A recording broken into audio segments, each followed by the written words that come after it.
Macrame से flower pot और very unique design हम कैसे बनाएंगे। तो फ्रेंड्स, ये एक वीवर्स की डिमांड पे मैंने इसको बनाया है। पहले से ही हमने इसको रेडी किया है। ये 1.5 आवर में पूरा कंप्लीट हो चुका था। तो फ्रेंड्स, मैंने सोचा कि क्यों ना आपको नोटिफिकेशन दे दिया जाए कि हम नेक्स्ट वीडियो में क्या बना रहे हैं। तो फ्रेंड्स, माइक्रेम से फ्लावर पॉट कैसे बनाएंगे नेक्स्ट वीडियो है। I hope you like this video, और प्लीज़ मुझे कमेंट करके बताएं कि आप ये वीडियोस कौन सी डेट पे अपलोड होना चाहिए, तो हम उसी वक्त आपको ये वीडियो अपलोड कर देंगे।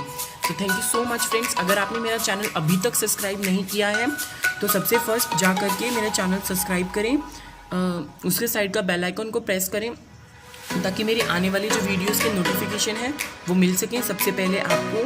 तो मिलते हैं अगली वीडियो के साथ। Bye bye, take care, thank you for watching this video.